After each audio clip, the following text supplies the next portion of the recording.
My name is Francesca Bennett. I'm 34 years old. 3 weeks before Thanksgiving, my mother sent me a text that changed everything.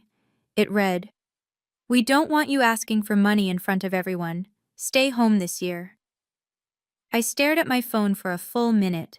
Then I laughed. Not because it was funny, but because my bank account held $4.7 million. My family had decided I was broke. They didn't ask. They assumed. And they uninvited me from Thanksgiving to protect themselves from embarrassment. So I did something I'd never done before. I stopped explaining. I sent one screenshot. Then I booked a private jet to Dubai. What happened next? Let's just say the family group chat had 47 unread messages by the time I landed. Before I continue, please take a moment to like and subscribe, but only if you truly enjoy this story.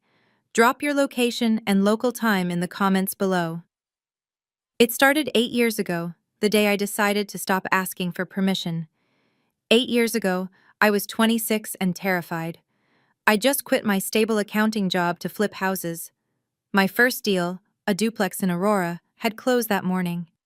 After repairs and fees, I'd cleared $40,000 in profit. That night, I drove to my parents' house for our weekly family dinner. I couldn't wait to share the news. Karen arrived first, as always. My older sister by 3 years, she walked in wearing a cashmere wrap and a smile that could cut glass.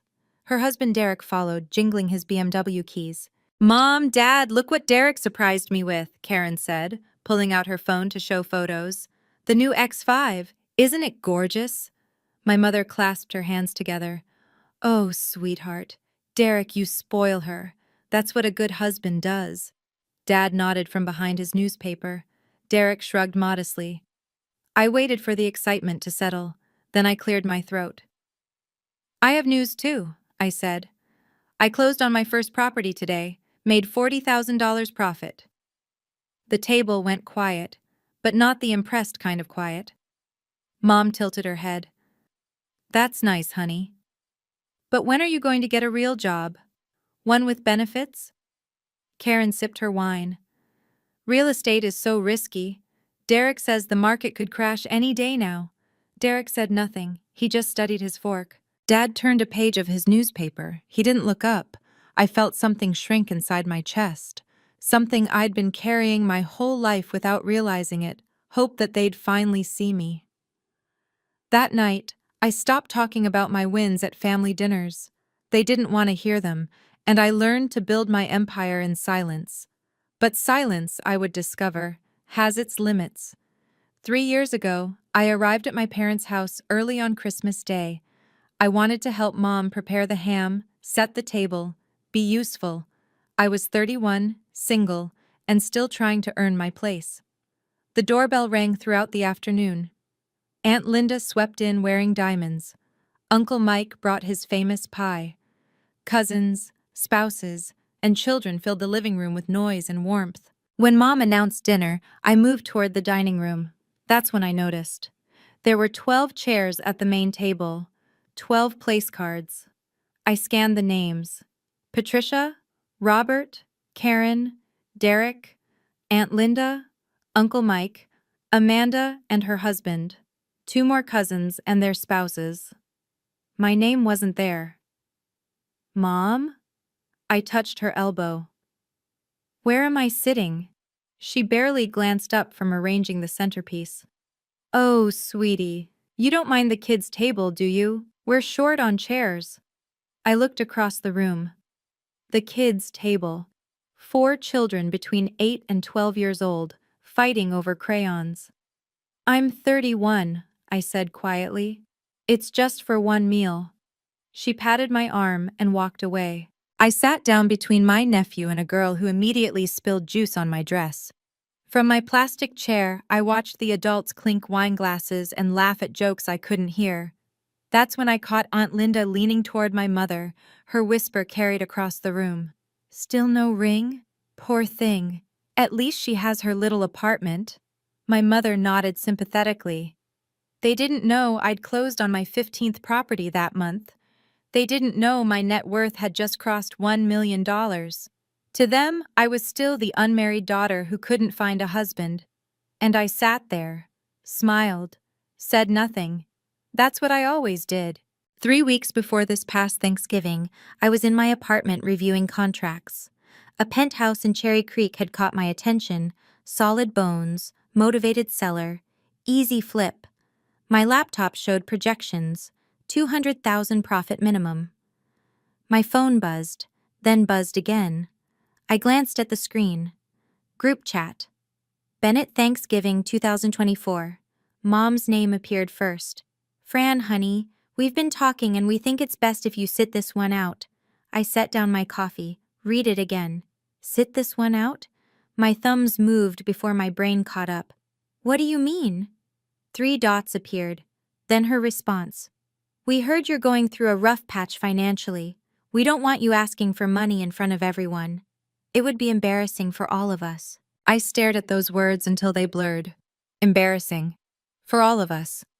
I looked around my apartment. Simple. Clean. A 1-bedroom in a modest building because I chose to invest my money, not display it. My Honda sat in the parking lot because reliable transportation didn't require a statement. Then I looked at my laptop. At the portfolio spreadsheet still glowing on the screen. 12 properties, 3 commercial buildings, total net worth, $4.7 million. I didn't know whether to laugh or cry. My family had decided I was broke. Not because they'd asked, not because I'd told them. They'd assumed, based on my car, my apartment, my refusal to broadcast my life. And they'd uninvited me from Thanksgiving to protect themselves from shame. I closed the laptop. The penthouse deal could wait. For the first time in 34 years, I felt something shift inside me. Not anger, something colder, something clearer. I needed to call Megan. That night, sleep refused to come. I lay in bed, staring at the ceiling, running scenarios through my mind. What if I just accepted it? What if I let them believe their story? The math was simple. If I stayed silent, my family would spend Thanksgiving pitying poor Francesca. Aunt Linda would offer prayers between bites of turkey. Uncle Mike might pass around a hat. Karen would shake her head sadly while cutting into her pie. The story would spread. By Christmas, every distant relative would know that Patricia's youngest daughter had failed. Couldn't hold down a job, probably living on food stamps. Such a shame. And I'd keep showing up, keep smiling, keep sitting at the kids' table while they discussed my life in whispers. I grabbed my phone and called Megan at 11 p.m. She answered on the second ring. This better be good. They uninvited me from Thanksgiving. They think I'm broke. A pause, then a sharp laugh. You're kidding. Mom said they don't want me asking for money in front of everyone. Fran, you have $4.7 million. You have a NetJets membership. And you're asking me if you should explain yourself to people who didn't even call to check if you were okay? I pressed my palm against my forehead. It's not about proving them wrong. It's about, I don't know, closure? Then give yourself closure. Her voice softened. Not them. You've been proving yourself to these people your whole life. When are you going to stop? I didn't have an answer. Maybe don't prove anything, she continued. Just show them, once, and then walk away. I hung up and stared at the ceiling again. By morning, I'd made a decision. I wasn't going to explain anymore. The truth would speak for itself. The next morning, my phone buzzed with a private message. Karen. Hey, hope you're not mad about the Thanksgiving thing. I poured my coffee slowly, watching steam rise from the mug. Took my time responding. Why would I be mad? Her reply came fast. I mean, it's for the best. You don't want to be around when Uncle Mike starts asking about everyone's 401k, right? I set down the mug. I don't have a 401k. I have investment properties. 3 laughing emojis appeared. Then, LOL, sure. Look, just focus on getting back on your feet. Maybe find a stable job. My jaw tightened. Derek mentioned there's an opening at his office, she continued. Receptionist position, benefits included. Want me to put in a word? Receptionist. My sister, whose husband I could buy out 3 times over, was offering me a receptionist job at a dental office. I typed and deleted several responses. Finally settled on, "Thanks, I'll think about it." "Great, just trying to help here. You know I worry about you." She worried about me. The way someone worries about a stray cat. With pity, not respect. I closed the message thread and opened my portfolio app instead. The numbers stared back at me. 12 properties, 3.2 million in equity, 1.5 in liquid cash, quarterly dividends arriving next week. Karen lived in a 4,000 square foot house her husband's parents helped them buy. She drove a leased SUV. She measured success in square footage and carats. She had no idea what I'd built. And that was fine. Until now. Now her pity felt like a splinter under my skin. "I'm trying to help," she'd said. No. She was trying to keep me small. And I'd spent my whole life letting her. Not anymore. I needed to know where this started. That afternoon, I texted Sophie, Aunt Linda's 20-year-old daughter. We'd always gotten along. She was young enough to be careless with secrets. "Hey, Soph. Random question. Did anyone mention why I'm not coming to Thanksgiving?" Her response came quickly. "OMG, Fran, I felt so bad when I heard. Are you okay?" I typed carefully. "What exactly did you hear?" "Just that you're really struggling? Aunt Patricia said Karen told my mom you were basically broke. Like behind on rent broke." My hand froze over the screen. Karen. My own sister. "What else did Karen say?" "Something about how you're still in that tiny apartment and driving an old car, and how you never have money for nice things. IDK the details, but my mom told your mom, and then, yeah." I read the messages 3 times. Karen had started the rumor. She'd looked at my modest apartment, my reliable car, my quiet life, and decided I was failing. Then she'd told Aunt Linda, knowing it would spread through the family like wildfire, and Mom had believed it, without a single phone call to ask me directly. "I'm sorry, Fran," Sophie added. "I thought you knew." "I didn't, but now I do." I set down my phone and walked to my window. Denver's skyline glittered in the afternoon sun. My apartment was small because I chose to invest in buildings instead of living rooms. My car was old because depreciation is a waste of capital. But Karen didn't see strategy. She saw failure. And she'd broadcast that failure to everyone we knew. This wasn't about protecting the family from embarrassment. This was about protecting Karen from having to share the spotlight, and she'd used our mother to do it. I called my mother that evening. She answered on the 4th ring. "Fran, I was just thinking about you." "Mom, I need to ask you something." I kept my voice steady. "Why do you think I'm struggling financially?" A pause, then that tone, the one she used when she thought she knew better. "Honey, it's okay. We all go through rough patches. There's no shame in it." "But who told you that?" "Does it matter? The point is, we're looking out for you." "By uninviting me from Thanksgiving?" I heard her sigh through the phone. "Fran, we're protecting the family's image. Aunt Linda will be there. You know how she talks." There it was. Aunt Linda. The real reason. "So you're embarrassed of me?" "I didn't say that." "You didn't have to." Silence stretched between us. I could picture her in the kitchen, gripping her phone, formulating excuses. "You're overreacting," she finally said. "Just take this year off. We'll see you at Christmas." "Did you ever think to call me? To ask me directly if I was okay?" Karen said.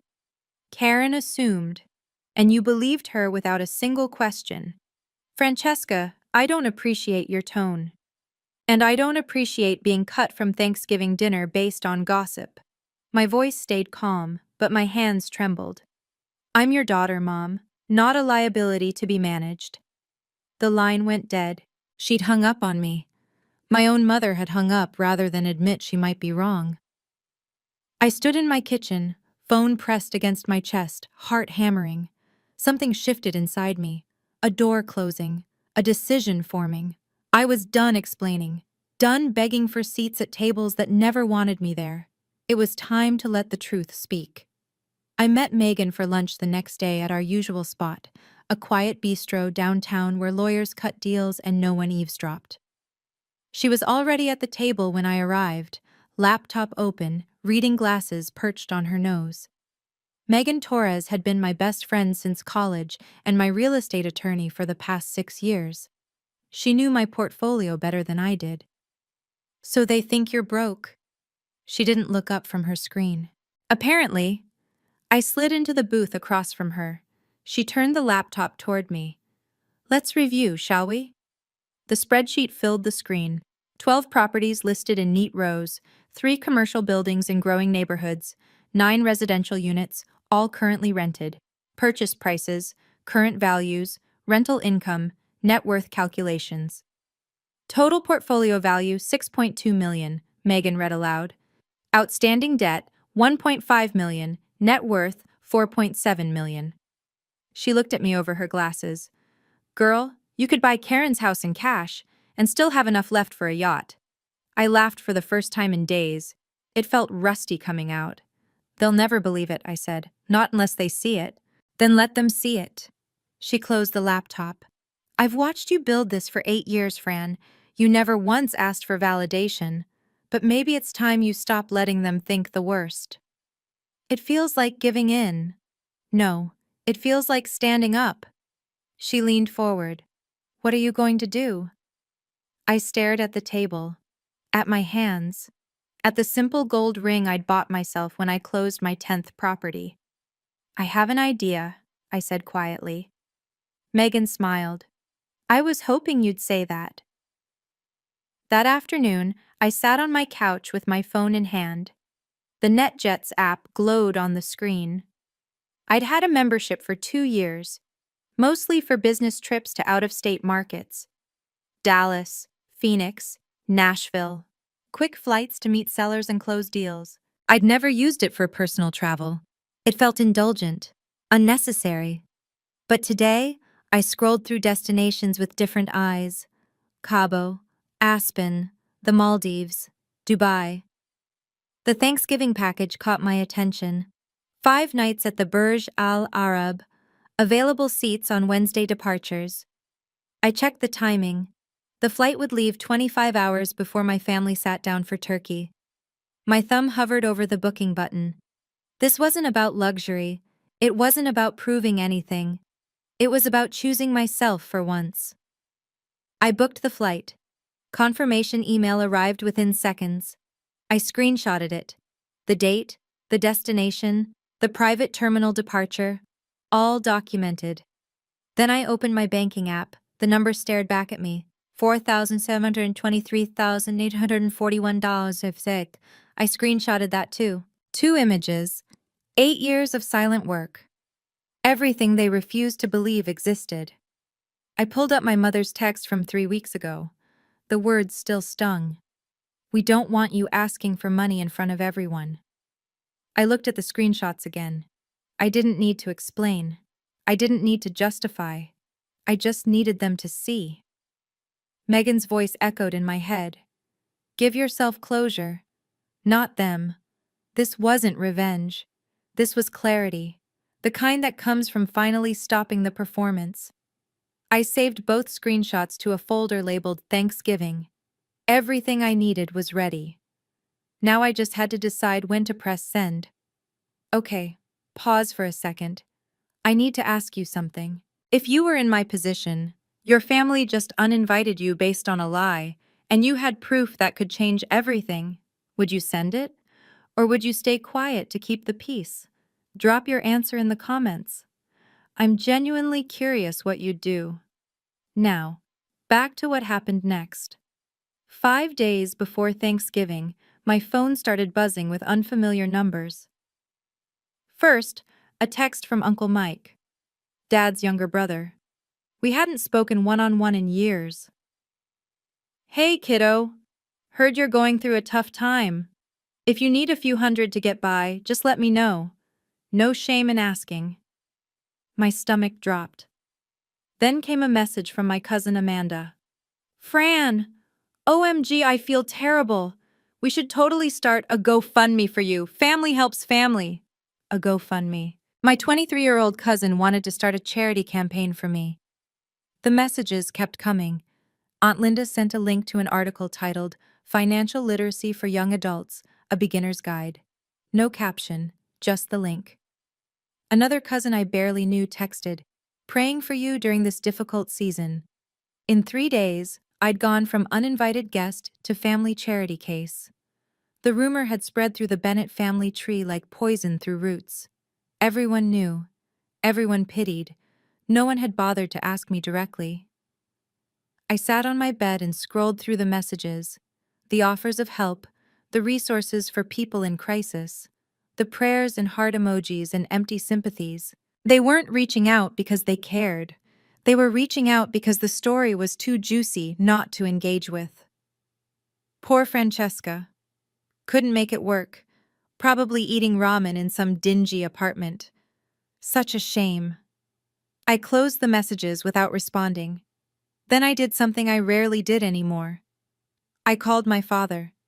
The phone rang 4 times. I almost hung up. Then his voice came through, tired and hesitant. Fran, is everything okay? Dad, I said quietly, we need to talk. Dad, do you believe I'm struggling financially? The question hung in the air. I could hear him breathing through the phone, slow and measured. I don't know, honey. He cleared his throat. Your mother said Karen mentioned, did you ever think to ask me yourself? Silence. The kind that answered before words could. You know how your mother is, he finally said. When she gets an idea in her head. I'm not asking about Mom. My voice stayed level, though my hands shook. I'm asking about you. Did you ever wonder if it was true? Did you ever think to pick up the phone? More silence. I just want everyone to get along, Fran. You know that. Even if that means I get thrown under the bus? Don't be dramatic. Something cracked inside me, not anger, something sadder. Disappointment so old it had fossilized into acceptance. I'm not being dramatic, Dad. I'm being uninvited from Thanksgiving dinner because of a lie. A lie you chose not to question. What do you want me to do? His voice rose, then fell. Your mother makes these decisions. I can't. You could have defended me. You could have said, let's call Fran and ask. You didn't. He had no answer for that. I have to go, I said. Fran, wait. I hung up. The phone felt heavy in my hand. I set it face down on the table and stared at the wall. My father wasn't cruel. He wasn't malicious. He was just absent. A man who'd made peace his priority at any cost. And I had always been the cost. For the first time, I saw it clearly. Dad wasn't neutral. He was complicit. The screenshots arrived at 9 p.m. Sophie had been added to the main family group chat, the one called Bennett Family, Adults Only, the one I apparently didn't qualify for. I probably shouldn't show you this, she texted, but you deserve to know what they're saying. I opened the images with cold fingers. Karen had written, I feel bad for her, but honestly, it's for the best. She'd just make everyone uncomfortable. My mother replied, agreed. At least this way we can enjoy the meal. Aunt Linda, at least she won't be asking us for loans at the table. LOL. Uncle Mike, should we chip in and send her a gift card, maybe Whole Foods or something? Karen again. That's sweet. I'll organize it. A gift card. They were organizing a charity gift card for me. Like I was a struggling neighbor they barely knew. Like I was someone to be managed rather than included. I read the messages again, then again. They weren't protecting me from embarrassment. They were laughing at me, planning how to handle the Fran situation like I was a problem to be solved. My phone rang. Megan's name flashed on the screen. Did you see it? She asked. Yeah. So what now? I walked to my window. The city lights stretched toward the mountains. Somewhere out there, my family was drafting gift card contributions for a millionaire. Now I send my own screenshot. Are you sure? I thought about the kids' table, the dismissive comments, the years of silence, the rumor my own sister had started.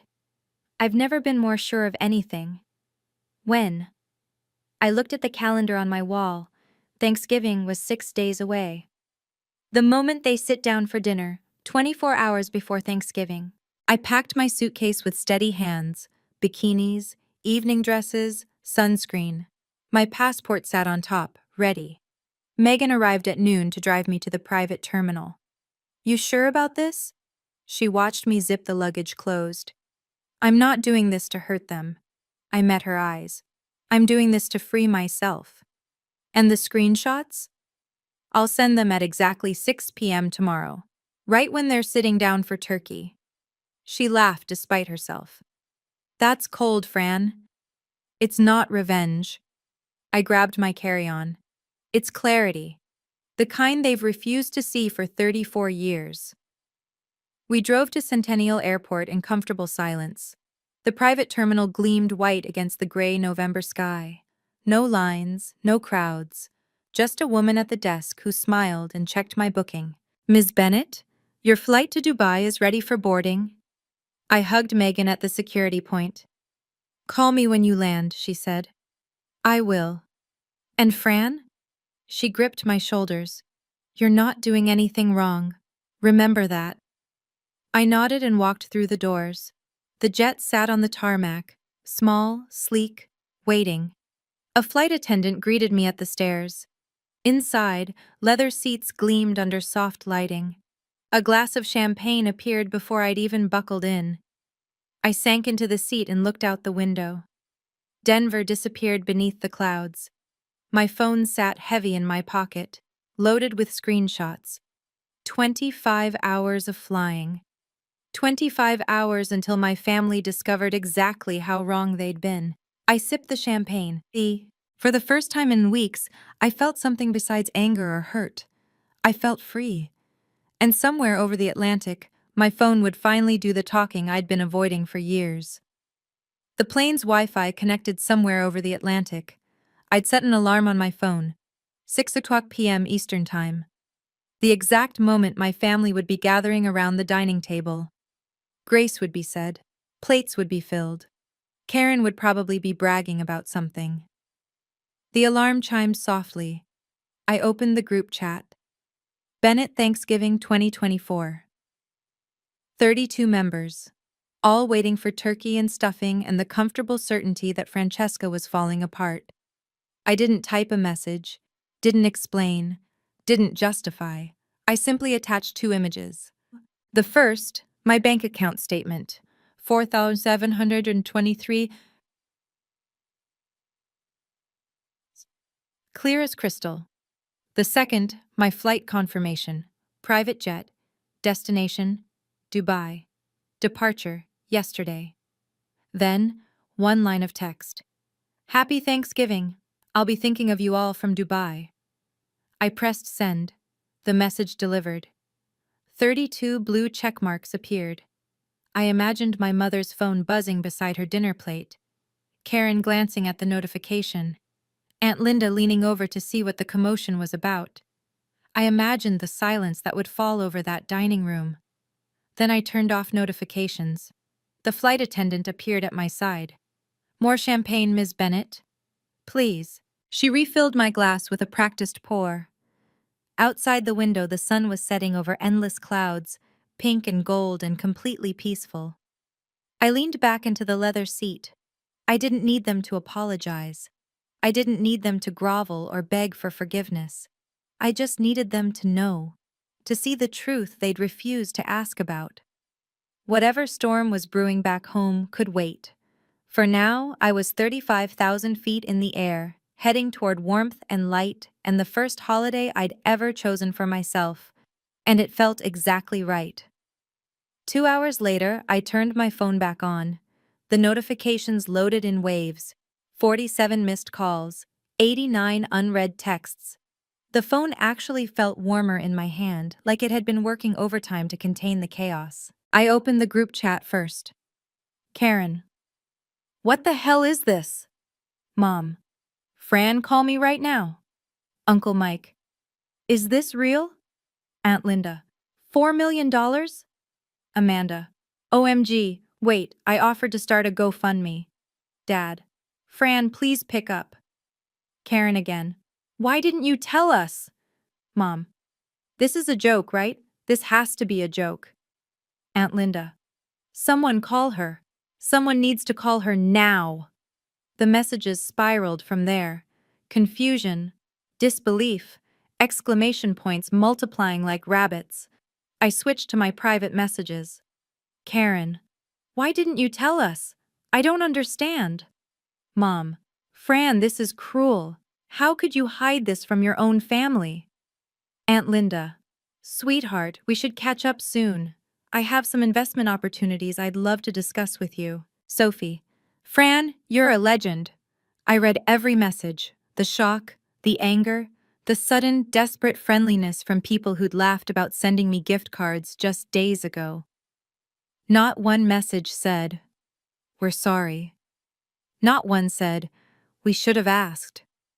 Instead, they blamed me for hiding it, for not telling them, for making them feel foolish. Even now, they couldn't see it. I closed my phone and looked out the window. We were halfway across the world now. Below, the Atlantic stretched endlessly, dark and calm and completely indifferent to family drama. I finished my champagne. The messages could wait. The explanations they wanted weren't coming. I'd shown them the truth. What they did with it was no longer my concern. I saved the voicemails for last. Settling deeper into my seat, I pressed play on the first one. Mom's voice filled my ears, thick with tears and something sharper beneath them. Fran, baby, why are you doing this to me? On Thanksgiving? You're embarrassing me in front of the whole family. Call me back, please. This isn't funny. To her, she'd made it about herself within 30 seconds. I pressed next. Karen's voice came through, tight with anger. You could have just told us. We would have. She trailed off, unable to finish the sentence. Because what would they have done differently? She didn't know. Neither did I. Next voicemail. Dad, quieter than the others. Fran, it's Dad.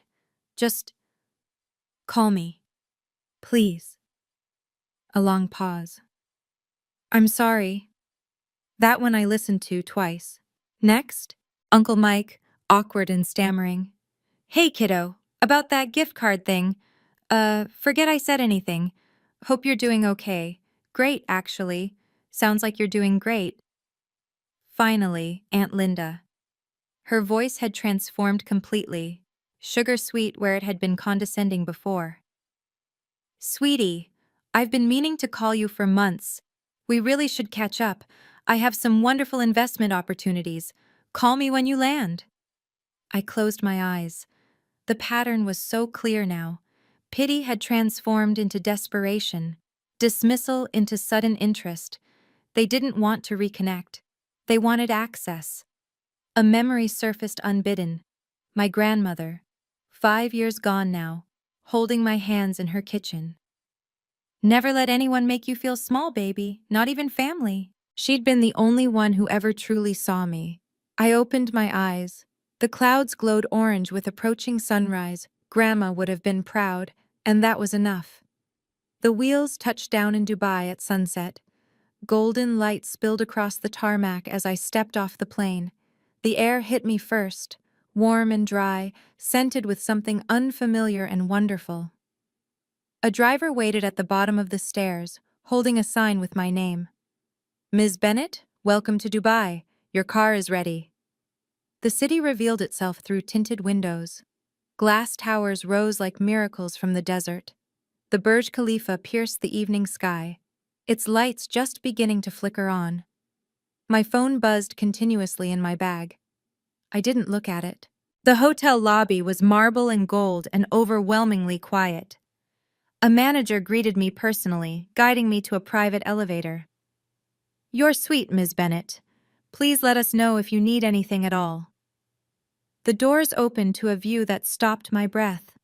Floor-to-ceiling windows, the Arabian Gulf spreading silver in the last light, the entire city glittering below like scattered diamonds. I walked to the balcony and stood there, letting the warm breeze wash over me. My phone buzzed again. Another call, another voicemail adding to the pile. I didn't answer. Instead, I ordered room service: turkey with cranberry sauce, mashed potatoes, pumpkin pie. A Thanksgiving meal for one, delivered on silver platters. I ate at a small table by the window, watching the Burj Khalifa put on its nightly light show. Alone, but not lonely. For the first time in 34 years, I wasn't performing for anyone, wasn't proving anything, wasn't waiting to be seen by people who refused to look. This was my Thanksgiving, chosen by me, for me. And it tasted better than any family dinner I could remember. The messages could wait until tomorrow. Tonight, I was exactly where I belonged. Quick question before we continue. Karen just found out her little sister is worth $4.7 million. If you were Karen right now, what would you be feeling? Shame? Jealousy? Regret? I want to know your honest answer. Comment below. And hey, if you're still with me, that subscribe button would mean the world. Now here's what happened when the calls kept coming. Day 2 in Dubai. I sat by the infinity pool, laptop open, morning sun warming my shoulders. The portfolio spreadsheet glowed on screen, a reminder that work continued regardless of family drama. But my phone sat beside me, heavy with unanswered messages. I decided to respond to exactly one person, just one. I picked up the phone and typed a text to my father. Dad, I'm okay. I'm in Dubai. I'll be home next week. I paused, fingers hovering. We can talk then if you want, but I need you to understand something. Another pause. This part mattered. I'm not angry. I'm disappointed. You could have asked. You could have defended me. You didn't. I pressed send before I could overthink it.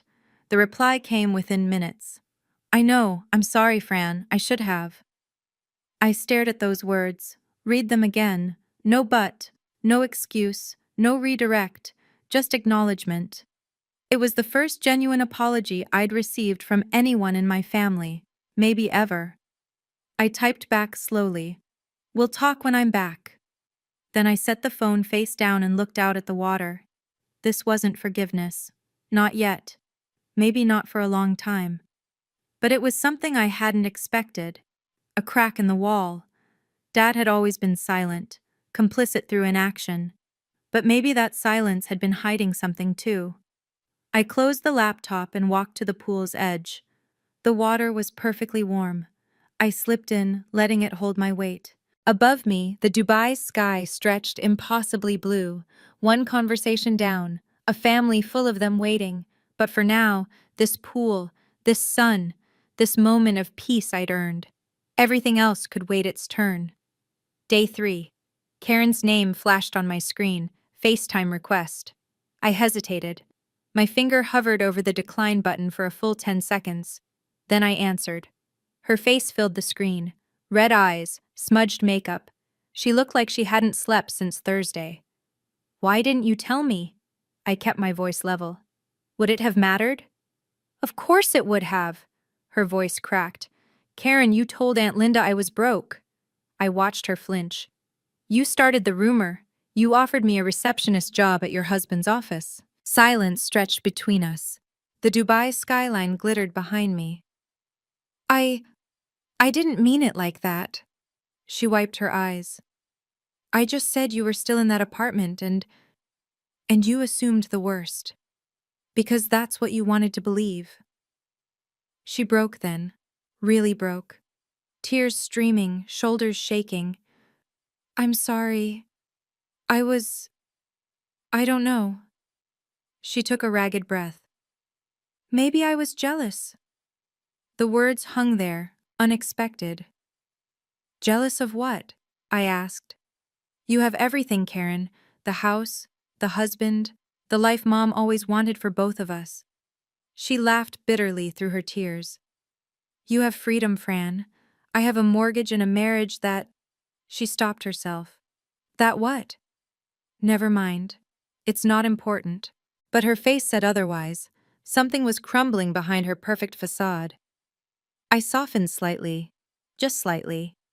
We'll talk when I'm home. But not now. I need space. She nodded, tears still falling. Okay. I understand. Karen? Yeah? I don't hate you. But things have to be different now. I know. Her voice was barely a whisper. I know. I ended the call. The mask was cracking, and what lay beneath was more complicated than I'd expected. My mother called the next evening. I answered audio only. I wasn't ready to see her face. Fran, this whole thing has been blown out of proportion. I let the silence stretch. Has it, Mom? I was just trying to protect the family's image. Her voice carried that familiar defensiveness. You know how Aunt Linda talks, one wrong word and it's all over the neighborhood. So you sacrificed me to look good in front of Linda. That's not fair. Neither was uninviting me from Thanksgiving based on a rumor you didn't bother to verify. I heard her sharp intake of breath. Well, you could have told us about your… money. She said the word like it was dirty. If you'd just been open about it. And you could have asked or trusted me. You didn't. I'm your mother. I shouldn't have to ask. You should tell me these things. I stood at my hotel window, watching boats drift across the Gulf. What do you want from me, Fran? Her voice had an edge now. An apology? Fine. I'm sorry you were hurt. There. Happy? The non-apology hung in the air like smoke. I want you to understand something, Mom. I kept my voice steady. I'm done proving myself to people who refuse to see me. So what, you're just going to cut us off? No, but I'm going to start choosing who gets access to my life. And right now, that's not you. Francesca, we'll talk when I'm ready. Goodbye, Mom.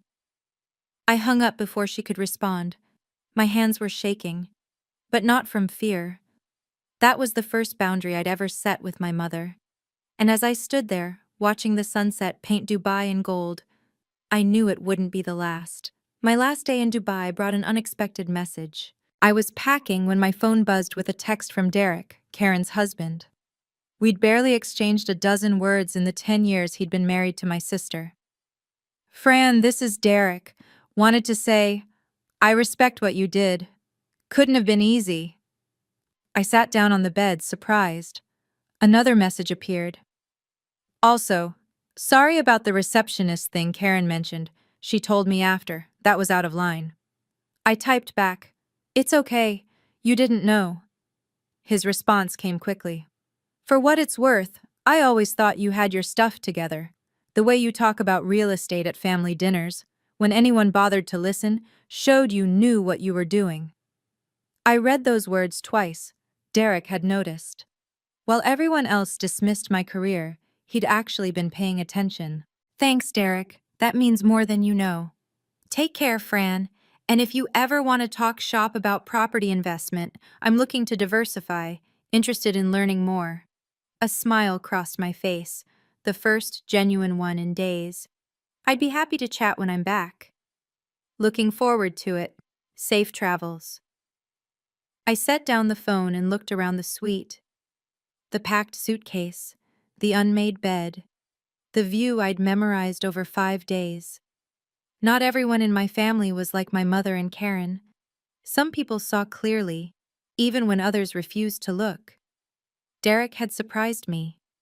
In the middle of all this chaos, he'd shown me something I'd forgotten. Respect could come from unexpected places. The taxi would arrive in an hour, time to go home and face whatever came next. But at least now I knew I wouldn't face it completely alone. Denver welcomed me back with gray skies and cold air. I landed a week after Thanksgiving, jet-lagged, but strangely peaceful. The drive home felt different now, familiar streets seen through new eyes. My apartment was exactly as I'd left it. Same modest furniture, same view of the parking lot. Same Honda in its usual spot. But I wasn't the same. The next morning, I met Megan at her office to review Q4 projections. Work didn't stop for family drama. So how was Dubai? She handed me a coffee. Clarifying, she smiled. And the family? Adjusting. I opened my laptop.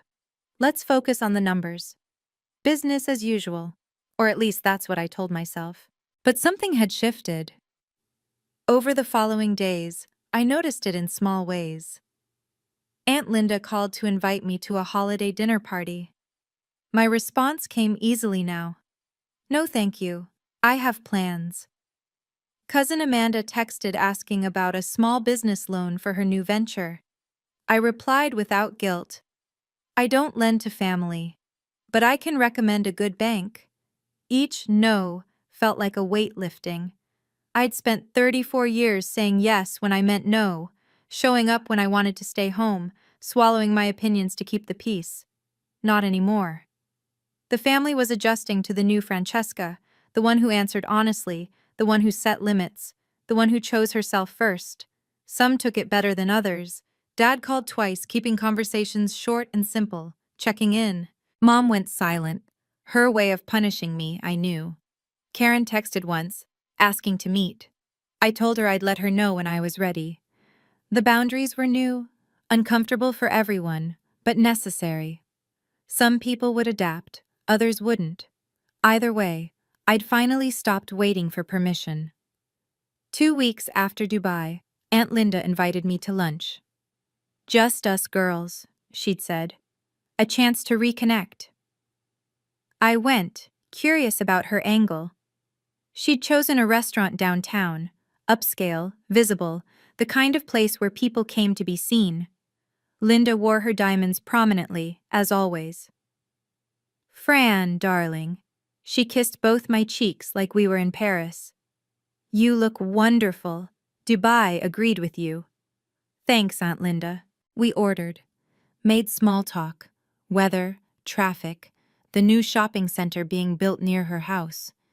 Then she leaned forward, lowering her voice conspiratorially. I have an investment opportunity for you. Very exclusive. A friend of mine is developing a resort property in Costa Rica. Ground floor entry, 200,000 minimum. There it was. What's the return projection? She waved her hand vaguely.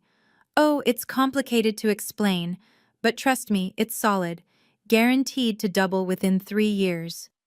Guaranteed. The word every legitimate investor avoids. I'd need to see the prospectus, I said, and have my attorney review it. Her smile flickered, just for a moment. I thought we were family, Fran. We are, which is why I want to protect both of us from a bad decision. Due diligence isn't personal. She recovered quickly, patting my hand. Of course, of course. I'll have the materials sent over. We finished lunch with careful conversation about nothing important. The prospectus never arrived. I wasn't surprised. Linda didn't want a niece. She wanted an investor too grateful or too naive to ask questions. The Thanksgiving revelation hadn't changed who she was. It had just changed her approach. Now I was worth cultivating instead of dismissing. Same motive, different mask. At least the new dynamic was honest about its dishonesty. 3 weeks before Christmas, the invitation arrived. A formal card, hand-addressed. Mom's handwriting. Traditional, like everything else about the Bennett family Christmas. Please come, Fran. We miss you. I stared at those words for a long time. The old Fran would have immediately agreed, would have smoothed things over, played nice, pretended Thanksgiving never happened, but I wasn't her anymore. I picked up my phone and called my mother. She answered on the second ring. Fran? I got your invitation. Oh, good. Relief flooded her voice. So you'll come? I'll come, on one condition. Silence. What condition? I took a breath. No more assuming, no more rumors. If anyone has a question about my life, they ask me directly. And you don't speak for me to anyone. Fran, that's not negotiable, Mom. A long pause. I could practically hear her weighing options. Pride versus having me there. That's fair, she finally said. The words sounded like they cost her something. And I sit at the main table. Of course you do. You always. No, I don't always. My voice stayed calm. But I will now. Another pause. Okay. Quieter this time. Almost humble. Then I'll be there. Fran, I am sorry. About Thanksgiving. I should have. We'll talk more in person, Mom. But thank you. I hung up before either of us could ruin it. It wasn't forgiveness. Not yet. But it was something I'd never had before. Terms. My terms. I looked at the Christmas invitation on my table. For the first time in years, I wasn't dreading the holiday. I was entering it as myself, not as the person they imagined me to be. That, I realized, was the real gift I'd given myself in Dubai. The freedom to choose. 1 week before Christmas, Karen texted, "Can we meet? Just us?" I suggested a coffee shop halfway between our neighborhoods.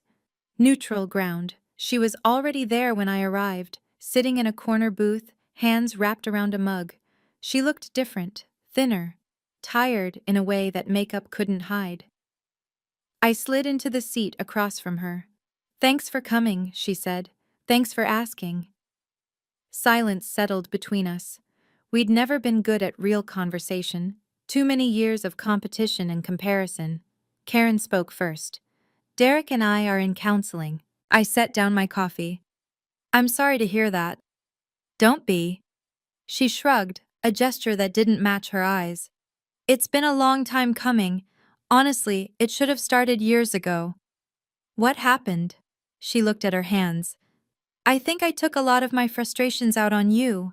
Over the years. It was easier than looking at my own life." "Why me?" "Because you seemed free." Her voice caught. "You didn't need a husband to validate you. You built something on your own. And I married young because Mom said that was success." I didn't know what to say. "I'm not asking you to forgive me." She finally met my eyes. "I just wanted you to know. I was wrong. About everything." I reached across the table and touched her hand. "We're sisters, Karen. That doesn't go away." She nodded, tears threatening. "But things have to be different now," I continued. "I can't go back to being invisible." "I know." Her voice was barely a whisper. "I know." We sat there for a while longer, two sisters, finally honest. It wasn't perfect, but it was a beginning. Christmas Eve. I parked on my parents' street at exactly 5 o'clock. The house glowed with string lights. Same decorations as every year, same wreath on the door. But something felt different as I walked up the path. Mom opened the door before I could knock. "You look beautiful," she said. The words came out awkward, like she was trying them on for size. "Thank you, Mom." No comment about my coat, my shoes, my still modest car in the driveway. Inside, the house smelled like roasted ham and cinnamon. Aunt Linda stood by the fireplace, avoiding my eyes. Amanda waved enthusiastically from across the room. And there, by the dining table, I saw my name card. At the main table, next to Dad. I felt something loosen in my chest. Dad appeared beside me, pulling me into a hug that lasted longer than any I could remember. "I'm proud of you, Fran," he whispered against my hair. "I should have said that years ago." "Thank you, Dad." We sat down to dinner. 12 people. Real conversation. No whispered comments, no pitying glances. Uncle Mike asked about my portfolio, genuinely curious now. I answered briefly, professionally. Karen caught my eye across the table and smiled, a small fragile thing. It wasn't perfect. The history was still there, the wounds wouldn't heal overnight. But sitting at that table, eating ham and passing dishes with my family, I felt something I hadn't felt in years. I felt seen. And that was enough. For now, it was enough. New Year's Eve. Megan and I watched fireworks from my apartment balcony. The city exploded in color below, Champagne bubbles tickled my nose. So how does it feel? Megan clinked her glass against mine. New year, new boundaries? I watched a golden burst fade into smoke. It feels like I'm finally living for myself. Any regrets about the screenshot? I thought about it, really thought. No, it wasn't about proving them wrong. It was about stopping the lie. I sipped my champagne and reminding myself that I never needed their approval in the first place. So what's next? The question opened up something in my chest. Possibility. Space I'd never allowed myself before. Next year I'm hitting 6 million, and I'm buying a house. I smiled at her surprised expression. Not an apartment, a real house, with a yard. For the dog you've always wanted? For the life I've always wanted.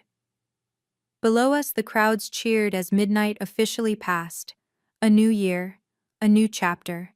I thought about Dubai, about the screenshots, about standing up for the first time in 34 years. I thought about my grandmother's words, echoing across the years. Never let anyone make you feel small. I hadn't.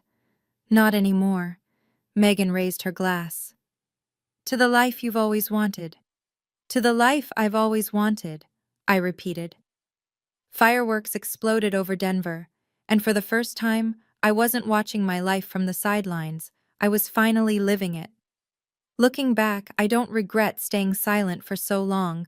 I built my wealth in peace, without the noise of jealousy or expectation. Every property, every deal, every dollar was mine, earned quietly while others measured success by wedding rings and zip codes. But I do regret waiting so long to set boundaries. I let them treat me like someone small because I was afraid of losing them. I sat at kids' tables and swallowed my wins and smiled through dismissals because I thought that was the price of family. It wasn't. It was just the price I was willing to pay. Until I wasn't.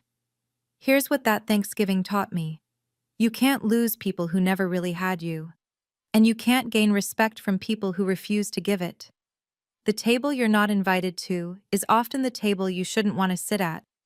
Success built in silence is still success. But silence that protects people who hurt you isn't peace. It's surrender. Now I choose my tables, I choose my people. And I never apologize for my success. If you're out there right now, waiting for your family to see your worth, stop waiting. Show yourself. And if they can't handle it, that's on them, not you. Your value isn't determined by who chooses to see it. It exists whether they acknowledge it or not. The only approval you ever needed was your own. I wish I'd learned that sooner, but I'm grateful I learned it at all. The following Thanksgiving, I hosted my own dinner. My new house, a 4-bedroom craftsman with a wraparound porch, filled with warmth and laughter. Megan arrived early with wine. Derek came with his famous cornbread. A few close friends from my investor circle brought desserts and stories. The table was set for 10. Real china, cloth napkins, candles that smelled like cinnamon and cedar. My father arrived alone. Mom wasn't feeling well. I'm glad you came, Dad. I hugged him at the door. He squeezed my shoulder. I wouldn't miss it. Karen showed up late, without Derek. They'd officially separated in October, amicably, she said. She'd started therapy. She was finding herself, one session at a time. Is there still room? She asked from the doorway. I smiled. There's always room. We gathered around the table, my chosen family mixed with the family I was slowly, carefully rebuilding. I raised my glass. To chosen family, and to the people who choose to grow. Glasses clinked, laughter rippled around the table. I looked at the faces surrounding me. Megan, my rock. Dad, finally trying. Karen, humbled and hopeful. Derek, who'd become a genuine friend. New friends who'd become essential. These were my people. This was my home. Not the one I grew up in, but the one I built. And for the first time, Thanksgiving felt exactly like what it was supposed to be. A celebration of what matters. A reminder of how far I'd come, and a promise to never forget my own worth again. And that's my story. From uninvited to unbothered, to unbreakable. If any of this resonated with you, I'd love to hear your thoughts in the comments.